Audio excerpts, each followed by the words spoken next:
I've been testing out a little-known AI tool that has helped me achieve amazing results in just a few clicks and helped me land a lot of clients. It's called Portrait Volumes by Retouch for Me. I have used this AI tool on thousands of photos, and I will never again deliver a gallery without using it on it. Hi, I'm Kim, and on this channel, we focus on helping photographers.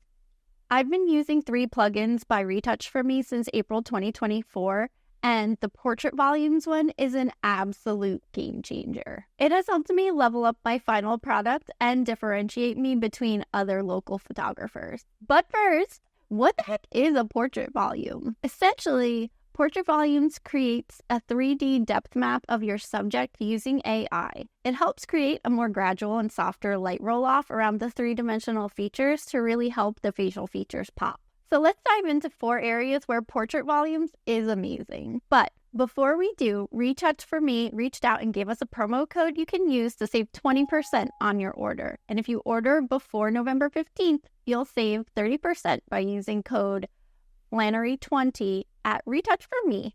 The link is in the description. All right, let's get into what I love about Portrait Volumes. This here is a headshot that I did recently. Physically, when I'm setting up headshots, I overlight from the bottom coming up towards the face because I really want to cut down on eye shadows in the eye area. But what happens when I do that, the eye area looks great. It all looks like even. But underneath, we lose a lot of the definition around the chin that you normally have in real life when you are imagining what you look like. And so people usually, if they're seeing this and their chin is looking softer than normal, they're not feeling happy about their outcomes with their pictures. So I use Portrait Volumes to put a little bit more of that shading back in. So let's look. We are going to right-click the photo, edit in Photoshop, pulls it right in from Lightroom. Super easy. All right, here she is, and we're going to just click Retouch to run the Portrait Volumes.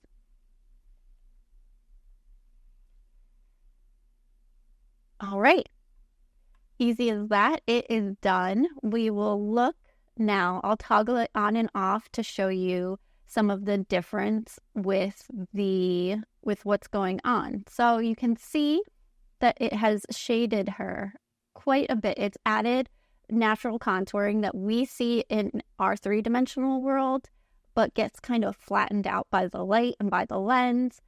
It's adding in the darkness under her chin, the shadowing here. And then there's also a good amount of contouring around her nose. It's not changing the shape of her nose, but it is adding in the shadows and highlights that the photo has lost because of the lighting. It looks great. All right, so then we just go, save, it'll draw it back into Lightroom for you. All right, and now we have the before and the after side by side. You can see just the light contouring around the bridge of the nose, around the extra shadowing under the chin that's just giving slightly more definition. They aren't coming out looking over-processed, manipulated. The skin still has texture, but everyone just looks a little bit more like how they imagine themselves or see themselves in real life. Remember, likes are free. So if you made it this far in the video, click the like or share the video to a friend. All right, here's another picture from the same session. Let's just run this one through Portrait Volumes real quick and see what happens. See what I like in this one that it's doing that it didn't do so much in the other one is it's adding shadowing underneath her lip to just make it look the tiniest bit more full, which everyone wants right now. Everyone wants to look a little more plump in the lip area. So it's just adding the tiniest bit of shadow underneath and the tiniest highlight on top. It's also slightly shaping the eye area and giving that more definition too. We'll look at them side by side. say close. Yes, save. All right, here's our before and after. It's just the slightest amount of change, but I think it really makes a difference in the final product. The jawline is slightly more pronounced. The nose is slightly more contoured. The lip is looking slightly fuller. No client has ever looked at it and said, oh, that doesn't look like me. Or, oh, it doesn't make people feel uncomfortable about their results.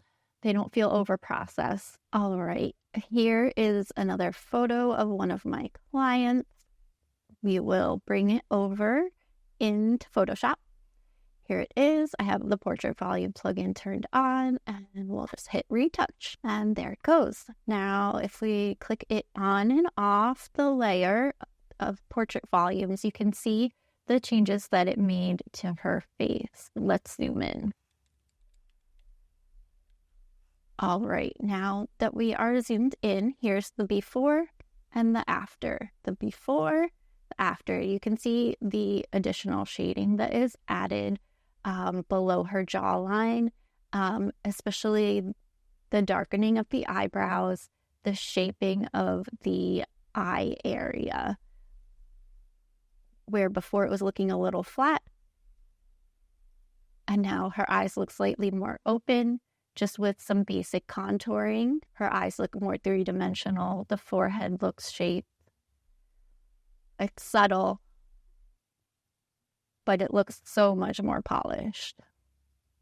All right, let's save it, and we'll give you a side-by-side of the before and after back in Lightroom. All right, so we will say the before is here on the left, and the after is here on the right.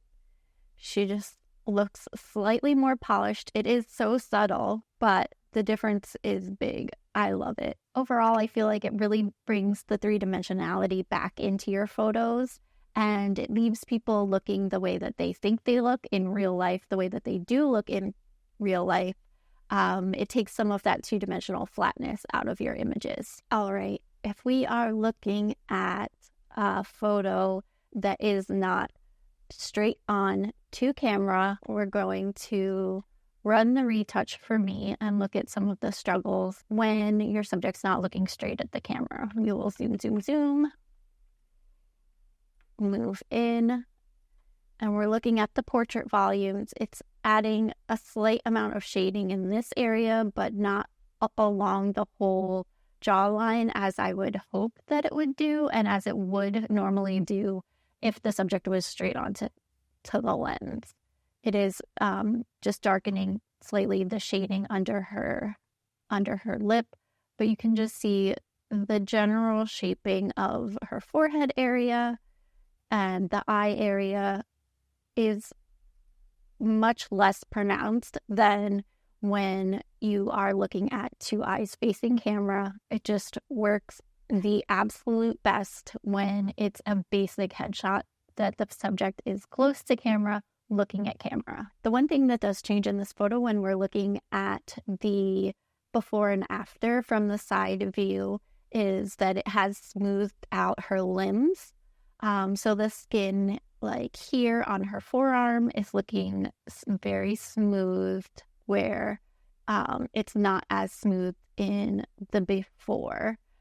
So it will still do lighting and shading on limbs. All right, now let's talk about some places where portrait volumes struggles, and I wish that it was a little better performing, a little bit more helpful. So if your subject is human but is very small in the frame, if you have a very wide angle and a lot of background and the human is very small, the AI does have trouble detecting the human and drawing the 3D mapping. Like here, if we zoom, she could use a little bit more definition under her chin. But if we bring it in to Photoshop and run the retouch, it's very, very zoomed in, but it's done essentially nothing. There's some shading it has done on her arms, but essentially nothing on her face. It hasn't really detected her face as being a human face. So if I want some more shading around her jawline, I'm going to have to go in and do it by hand in Photoshop or Lightroom. Someone with more melanated skin, where I don't feel like the Portrait Volumes is adding anything in a meaningful way. Now he does have a full beard, so we're not really looking at, the jawline in this picture.